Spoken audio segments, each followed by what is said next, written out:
not lying. They literally said $10, whatever bag, and they mean that. That's the beef. There's so much flavor, I don't think you need no flavor from no chip, in my opinion. That's just a solid nacho.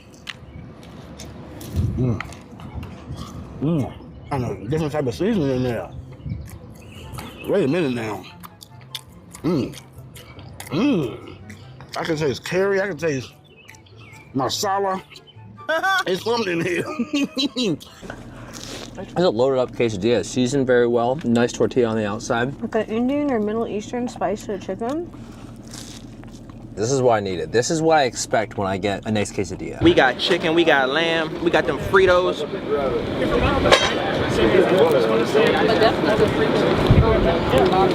Maybe having on Instagram. It's on God. Yeah. Is it kissed by the gods? Kissed by the God.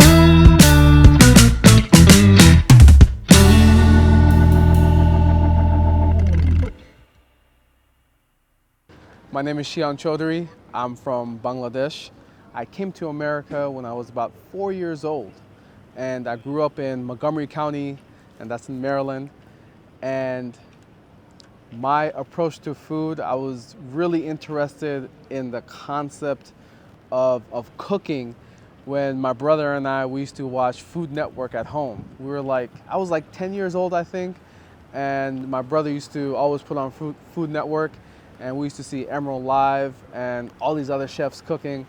And that's when I really got into food, and I try to make, easy things like spaghetti, different types of pasta dishes, baked chicken. And I would say when I was a full adult, probably age of like 23, 22, it's around the same time that Chef's Table came out on Netflix. That's when I really started appreciating food, and I looked at food as just not something you eat, but really a form of expression. It was an actual art, and I looked at food as a piece of art.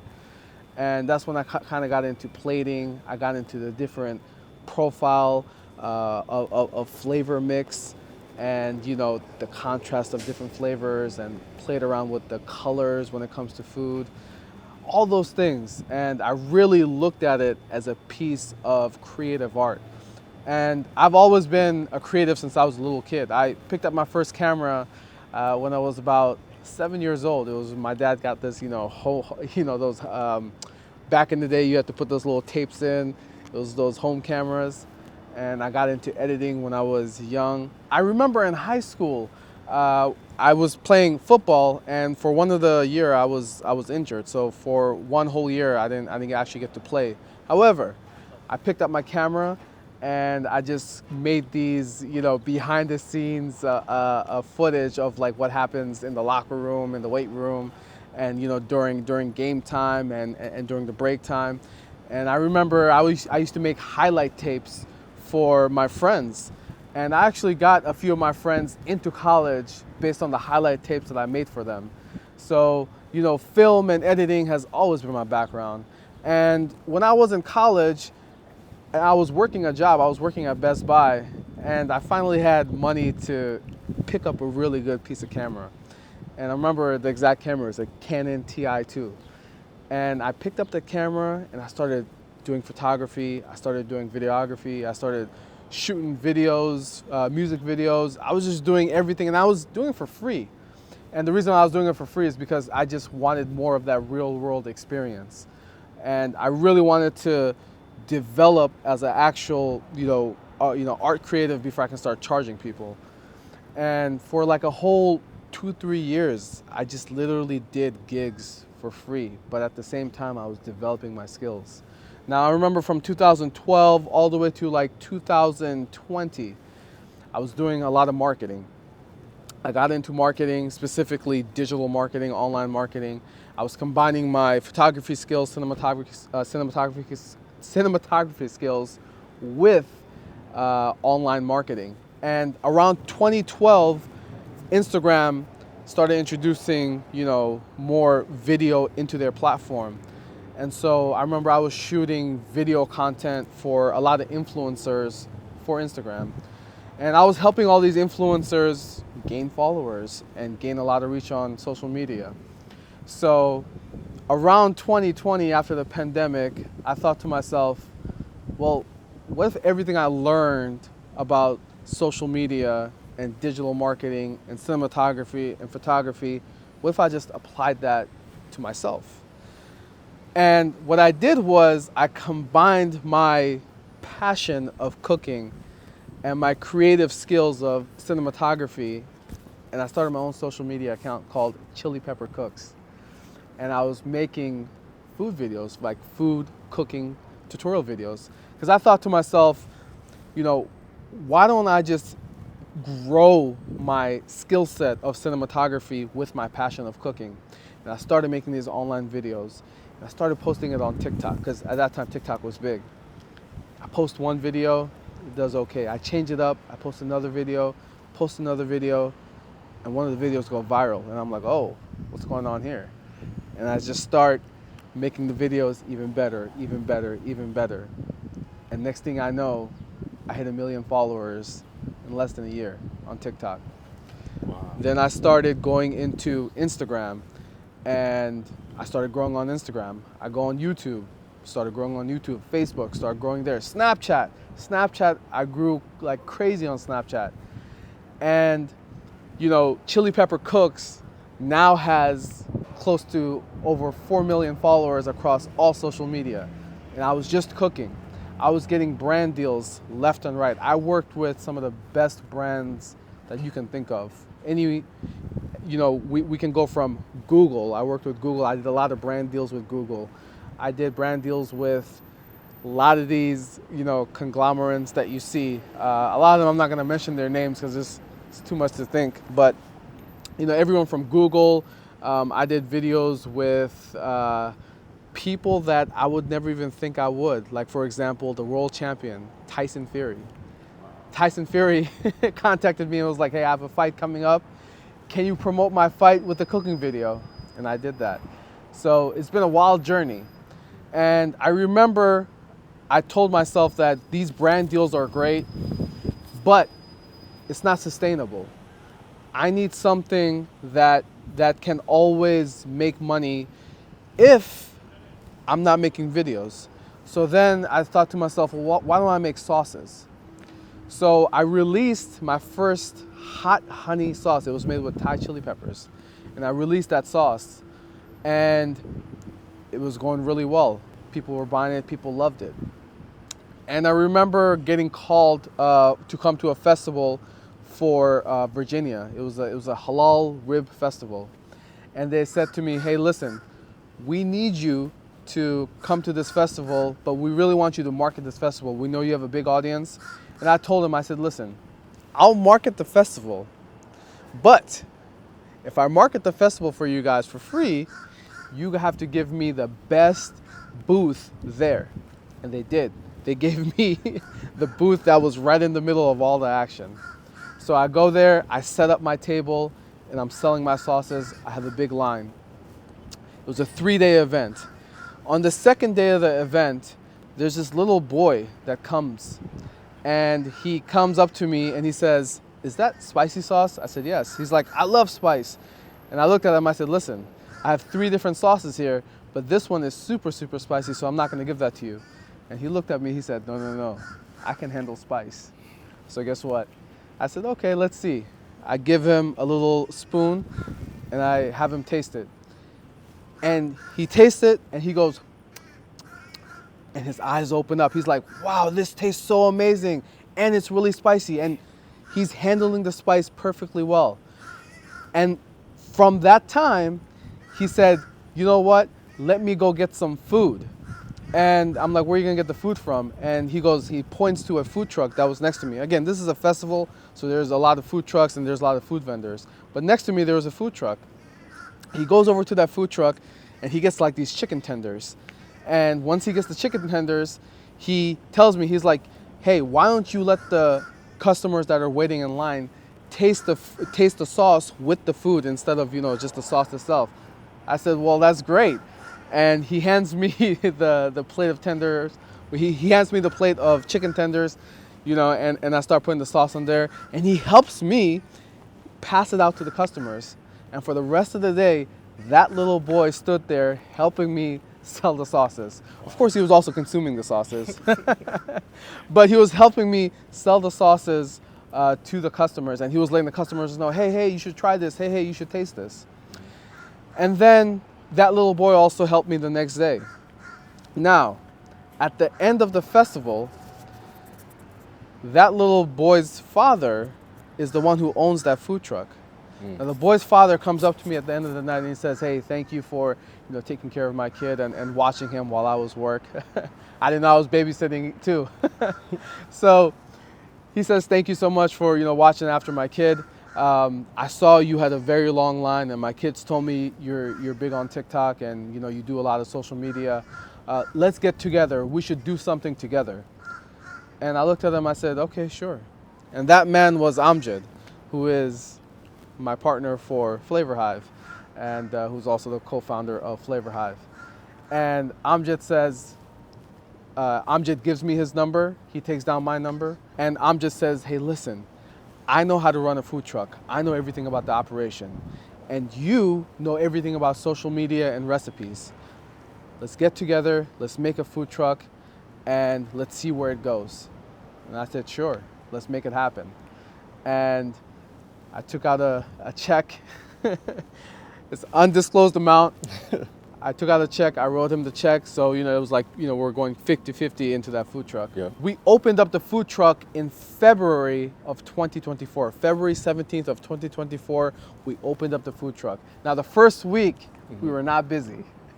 And I remember that first week, I said to myself, man, we're not busy.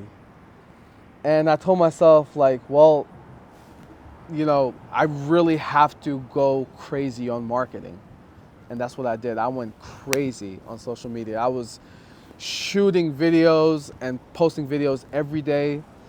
And eventually, just one of the videos went viral. Just one video went viral. And that one video going viral, the next week, we had our first line. And I remember seeing our line. And this line, it wasn't like the crazy lines we get now of like hundreds of people. This line was about like 30 people. But a food truck with 30 people, standing in line, it's a lot. And I remember seeing that first line, and I call up Amjad and I say, Amjad, we have a line. Please come. I need help. And Amjad comes, and you have to remember, during this time, Amjad is, has multiple other food trucks. So Amjad goes from one food truck and he comes over to this food truck and he hops in. And I remember when we first started, we had 2 employees, only 2 employees. I was the cashier. I was taking down orders manually. It was labor intensive, believe it or not. And there was we had 2 workers in the truck working. And then Amjad at that time was just making sure that the operations were going smoothly. We had everything stocked properly, and he was outside. And guess what Amjad was doing outside? He was sampling our chai outside. And because the customers were waiting, there was a lot of customers waiting in line, Amjad quickly was like, you know what, let me just entertain these customers. So he would kind of entertain the customers, give them chai, make them laugh. And when you're giving out chai as someone's waiting online, customers are happy. The philosophy that Flavor Hive always had was making the customer happy, right? So even when the customer's waiting in line, we always tried to make them happy. We always joked around with them. Now, here's the thing. We go from 2 employees, and to right now, we have over 70 employees. Wow. Now, let's look at the timeline. February 17th, we opened doors. The first week, we're barely getting any business. I start posting a lot of content on social media. One video goes viral, and boom, now we have a line. And now we're actually a viral food truck just within our area, which is Alexandria, Virginia, on Duke Street. Yeah. And then from there, people taste the food and they love it. So word of mouth gets out, and as word of mouth is getting out, the videos that I'm posting is also going viral. So it's like 2 different things, 2 different types of marketing happening at the same time. And we're going crazy viral. And here we are today. how do you stay grounded when things are like moving so fast and attention is picking up? Like, how do you keep that same mentality that you had at the beginning till now and into the future? What's your inner protocol to keep that consistent? So when all this chaos is going on, you got to keep yourself grounded. Now, the way that I always keep myself grounded is I always think about it like this. There's always going to be highs and there's always going to be lows, right? And when you're having the highs and you love the highs, and then there's a low period that comes, then you're like, oh my God, you really feel that low. So the trick is that when those high periods are coming, keep yourself as humble as possible, and let yourself know that this high is only temporary. And the same thing when the lows happen. When the lows happen, keep yourself stable and always remind yourself that this low is only temporary. Try to always keep yourself in the middle. It's the same saying as someone will say, don't have high expectations, right? Because when you have high expectations, when it doesn't happen, you kind of feel sad. So don't do it. So anytime these highs and lows come in, just tell yourself that this is temporary, because at all times, life always moves like this, right? Life is never going like this or never going like this. It's always up and down. My favorite story is from Prophet Solomon. And this story goes something like this. Prophet Solomon wanted a ring where when he's sad and he looks at the ring, he gets happy. And when he's happy, he looks at the ring and he gets sad. So he goes up to a ring maker and he tells him, I want a ring just like that. And the ring maker says, okay, I can make that for you. And Prophet Solomon says, well, listen, I have a party coming up in 3 days, so I want it done in 3 days. And the ring maker said, sure, I'll have it done in 3 days. It's the day of the party and he still haven't gotten his ring. Now, at his party, he's super, super happy. He's really happy of how everything turned out. And now he just wants a ring to complete that happiness because he asked for this ring. So he goes up to the ring maker and he says, where is my ring? Everything is going so good so far. I just want a ring to complete the day. So the ring maker says, here's your ring. I got it done just in time. And he gives Prophet Solomon the ring. Prophet Solomon puts on the ring, looks at the ring, and he becomes sad. And then the person next to him says, why did you become sad all of a sudden? What is it about that ring? And on the ring had a sentence. And the sentence said, this too shall pass. So anytime Prophet Solomon was sad, he would look at the ring and it says, this too shall pass. And you get happy. Anytime he's happy, he would look at the ring and it would make him sad. But the point is that in order to stay grounded, you have to stay at that, tell yourself to stay at that minimal level where when you have the highs and you have the lows, just know that it's temporary and you have to keep yourself humble and grounded at the medium level. Powerful. That's man, I just learned something, to be honest with you. Okay, so you talked about teams. You said you had right now 70 plus team members. Yep. That moves me into my next question. How do you build and, more importantly, maintain a strong team culture? Before we got the brick and mortar, we hired someone named Drew Kellogg. Now, Drew Kellogg is a ex-Chipotle executive. And when he joined Flavor Hive, when he came into Flavor Hive, his job was to be the president of Flavor Hive. Amjad and I, we stepped down from operations and we let experts handle the operation. So when you bring in someone like Drew Kellogg, he knows how to set the culture for the team. And one of the ways that I've seen him set the culture for the team where everyone is positive, he said one thing to me. He says, Shihan, always praise in front of people and always demerit alone. So if you see an employee and if you want to have a talk with that employee and you want to praise him in front of the team. But if you see the employee do something wrong, do not demerit him in front of other employees. Pull him to the side and have a talk with them. So why is this important? Because when you watch shows like The Bear or Hell's Kitchen, you always see the chefs just going crazy on the employees in front of other people.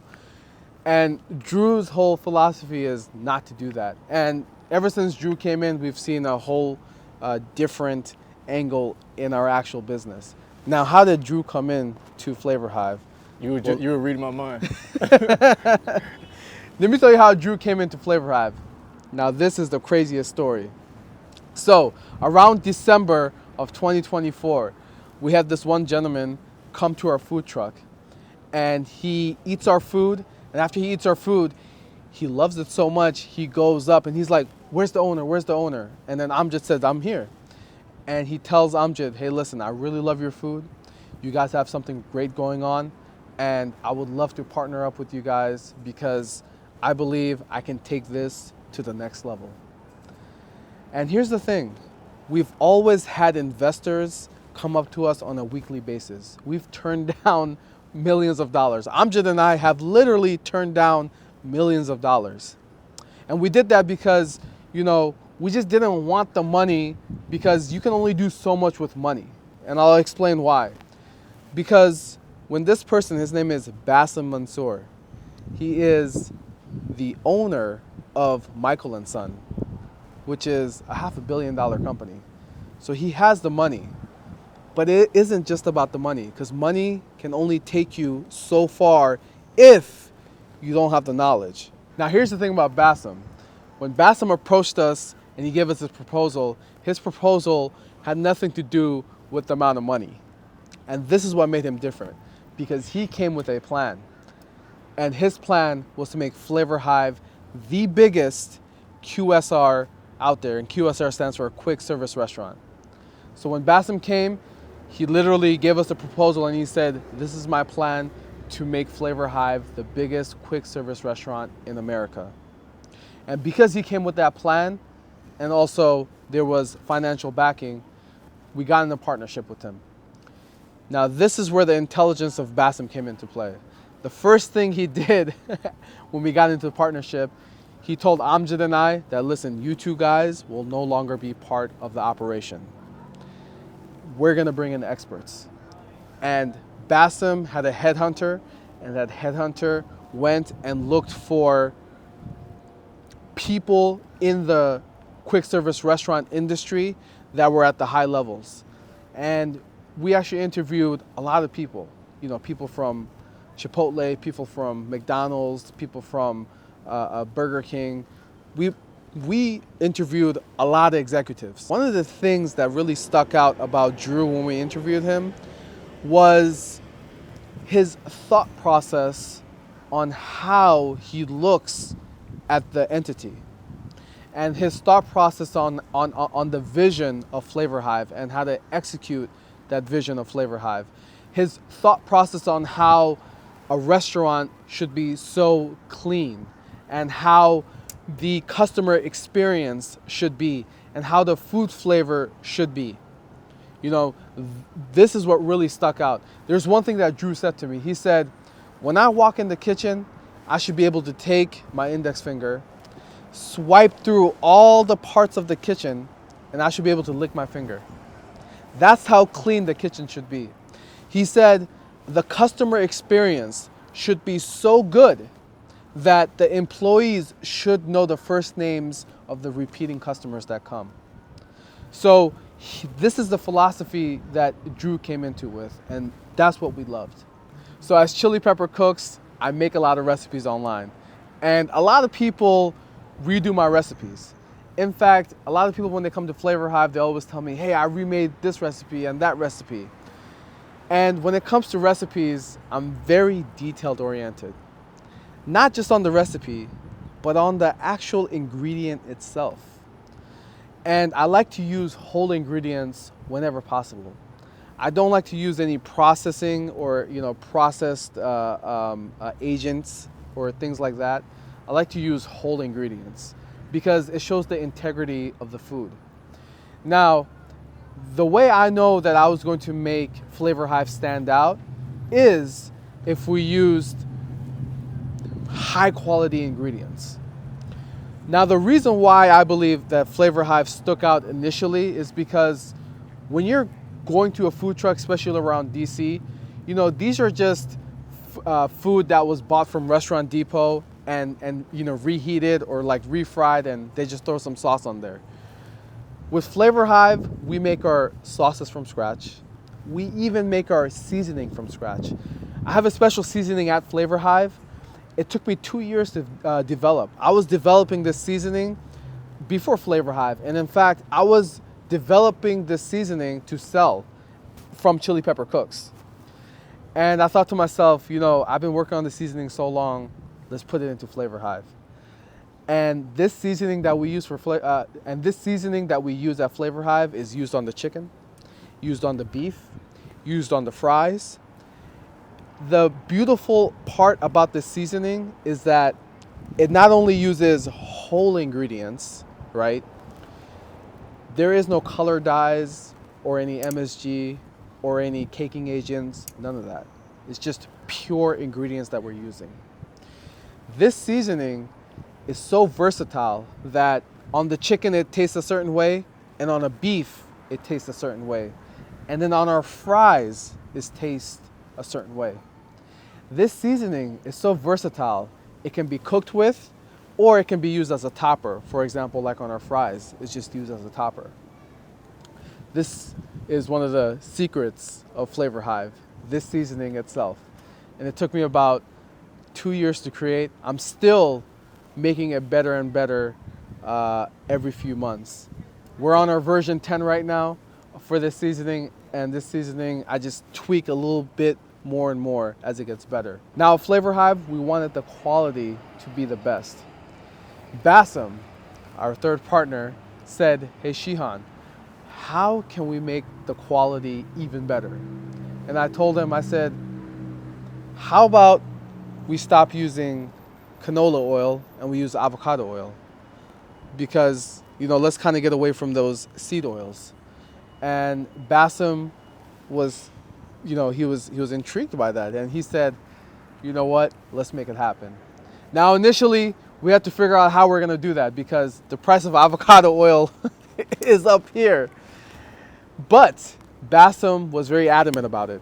You know, a part of quality, ever since Bassam joined Flavor Hive, the quality has only gone up because Bassam's philosophy is it should be good enough to feed our family.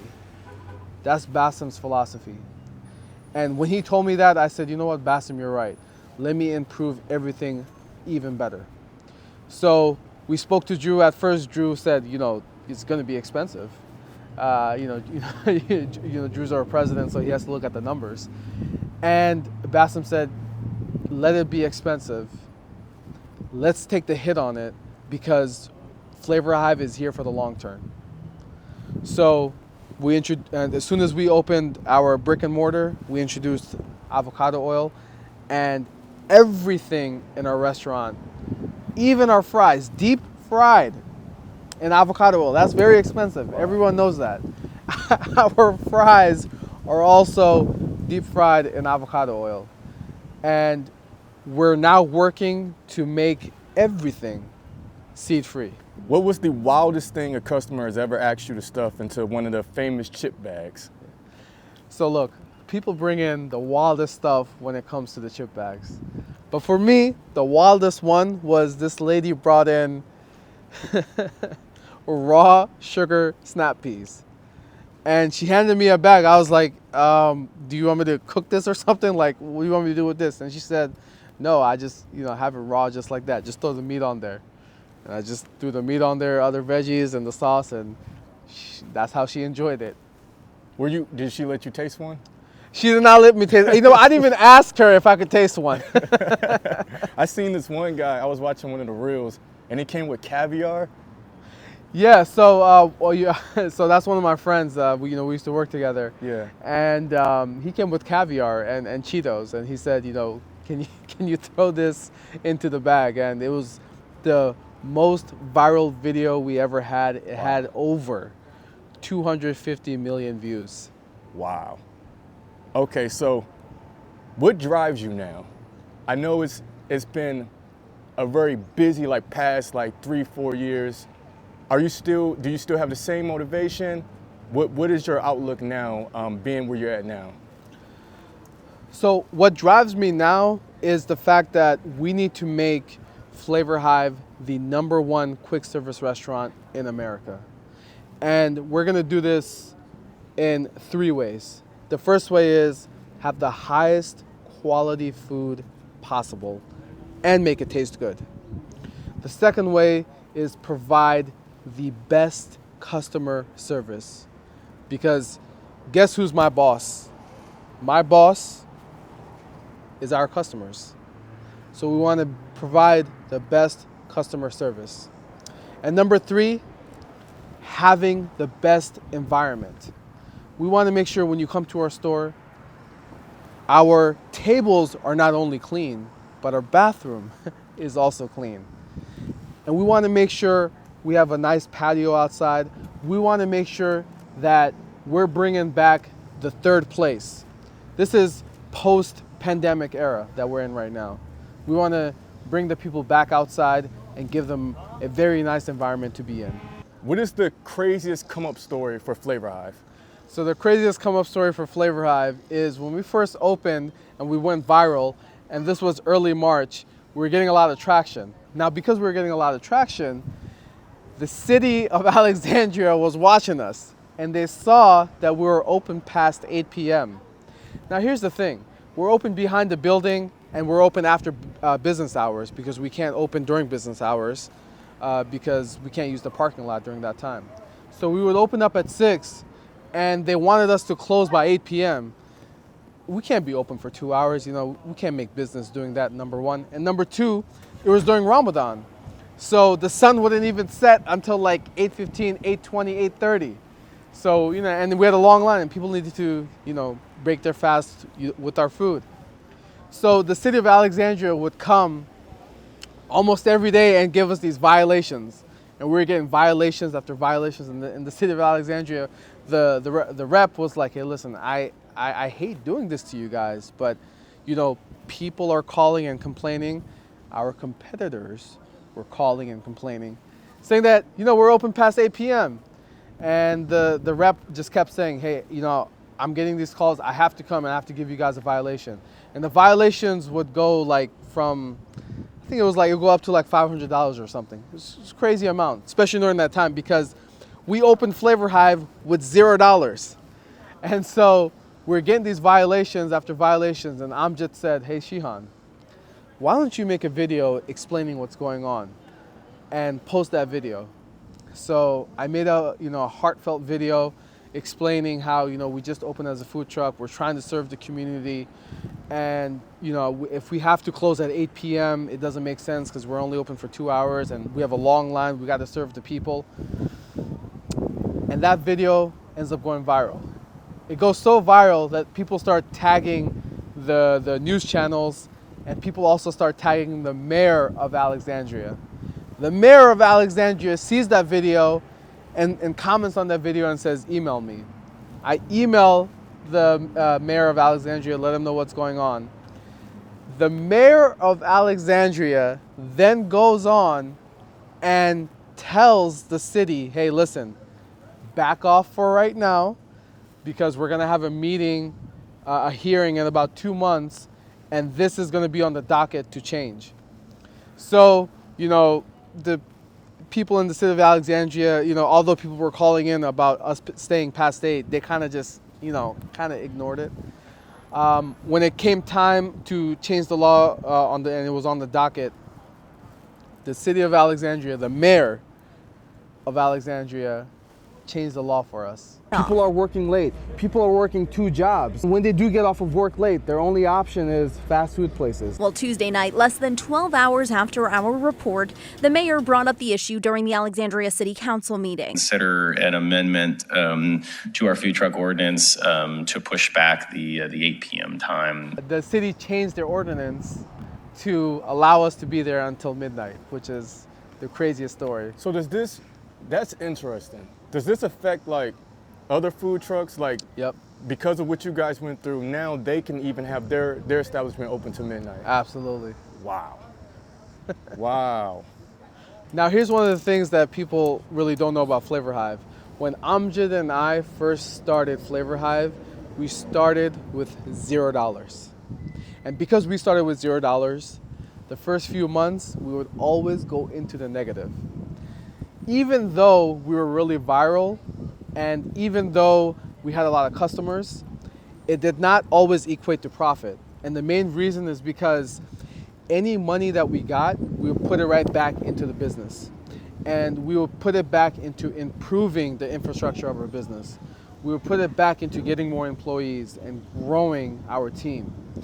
And for the first few months, our bank would literally hit negative. I have a screenshot that you can actually put on here. This is the actual screenshot of our bank account in the negative. So Amjad and I, the first year of Flavor Hive, we never took a single penny. We were operating this business and we never took a single dollar for ourselves. Wow. Wow.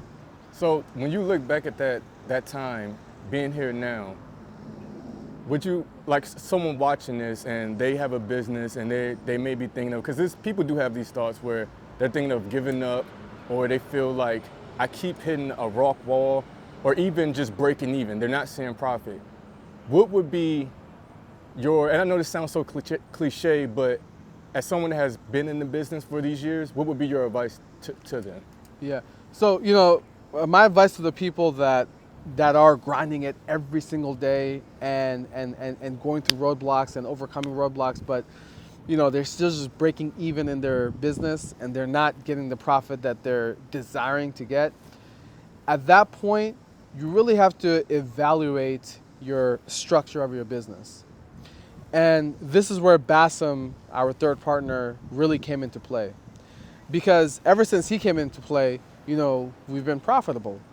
And one of the things he did was he just hired the right people. In our culture, we always tend to hire our friends, our family, and I believe that's not the proper way to do things. In fact, what you should be doing is hiring experts. Bassam always says, hire people that are smarter than you and get people that are smarter than you. That is what you want to do. Now, in the short term, yes, hiring someone smarter than you it is expensive, but in the long term, they're gonna help you save the money and become profitable, and that's what you want. As you know, Chili Pepper Cooks has close to 4 million followers across all social media. I was able to do the same with Flavor Hive and grow Flavor Hive to millions of followers on social media. A lot of people ask me, what is your secret on growing social media? And the secret is, there is no secret. There is no secret. You just have to think, how do you get people to stop scrolling, right? Because the internet does two things, and the internet is always about two things. And these two things are entertaining and educating. If you do one of the two, you're doing great. If you can do both, now you're doing something interesting. There are many creators that just do one of them. They just entertain. If you look at Mr. Beast, it's all entertainment. If you look at other creators, they're just educating. If you look at Joe Rogan, he entertains and he educates. So that is the main thing you really have to concentrate on, is entertaining and educating, but do it in a way where you can get someone to stop scrolling and to watch your video. How you do that, that's gonna come down to your own creativity. And it's not gonna happen on the first video. It might not even happen on the 10th video. But eventually, you're gonna figure it out. And the only way you're gonna figure it out is if you make 30 videos in a row. My advice to someone that wants to get into social media is just start and start somewhere and make a minimum 30 pieces of content. There are people that come up to me and say, Shihan, I need advice for social media and how to grow my social media. And I always tell them, I said, listen, right now, I'm not gonna tell you any advice. But what I am gonna tell you is to make 30 videos. After you make 30 videos, come back to me. Because what happens? After they make their 10th video, start advising themselves because they start seeing, okay, why didn't that work? Why did that work? Oh, this got nice little views. Let me just see what I did there different. By their 20th video, they're kind of understanding how to make a proper video. By their 30th one, they kind of have an understanding. But now when they come up to me, they're not just asking me, give me advice. No, now they come up to me and they say, hey, listen, I made 30 videos on this video. This one did really well. And I kind of, duplicated the same process on my 25th video. What do you think? Look at this and let me know. And then now it's easier for me to advise because now I know the type of videos you're making. Now I know, how you're making the videos. Now I know what you're talking about in the videos. So now it becomes easier for me to advise. But at the same time, you come in with a set of knowledge. So when I speak to you now, it's easier for you to understand. So my advice is start somewhere and just make the content. What we've done at Flavor Hive has been tremendous, and we've done it in less than 2 years. Us going from 0 followers to 1 million followers happened in 8 months. Us going from food trucks to a physical building happened in 1.5 years. It's been really fast. And we got 5 more buildings coming in the next 8 months. And, Flavor Hive is just getting started. This is the beginning of our story. And Chili Pepper Cooks, Chili Pepper Cooks being on online and cooking online videos. I've been doing Chili Pepper Cook stuff since 2021. It's 2025 now. But every day I'm learning something new. And you'll see that the content for Chili Pepper Cooks, the way it was on the first day versus the way it is today, is completely different. And not only am I excited about Flavor Hive, but I'm also excited about the different content that I'll be making for Chili Pepper Cooks. So make sure you follow on both accounts. If a young Shihan was next to me right now, there's one thing I would tell him, and that's have perseverance. Because you can be motivated, you can be determined to do something, you can be consistent, but having perseverance is being able to overcome a roadblock. Because every day when you're consistent on a certain skill set or when you're consistent on doing something, there's always going to be roadblocks. And when the roadblocks happen, it kind of demotivates you. That's why I don't really believe in motivation, right? I believe in discipline. And having discipline is great, but you have to understand that you have to have perseverance because there are going to be roadblocks. And when those roadblocks happen, you want to bulldoze right through it. And you want to and that's why building discipline is so great because it sets you up for the time when the roadblocks happen, you're able to just keep pushing through. And that's my message to everyone. Roadblocks are gonna happen, but if you really want something, just push right through. Got you. Now for the people watching, and I'll include it in the description as well, but for the people watching that's local, where can they find like the food trucks? 'Cause I know you still got the food trucks up, just for everyone to know. And where can they find the restaurant, like the address to the food trucks and the restaurants? Absolutely. If you guys want to find me, we have about 5 locations of physical stores that are opening in the next 8 months. We still have our food trucks that are operating right now. We have our food trucks right now as of today, in 3 different places. Potomac Yards, Duke Street, and one on Richmond Highway in Huntington. So you can find me in these places. Of course, you can also reach out to me at Chili Pepper Cooks. My DMs are always open for any type of questions.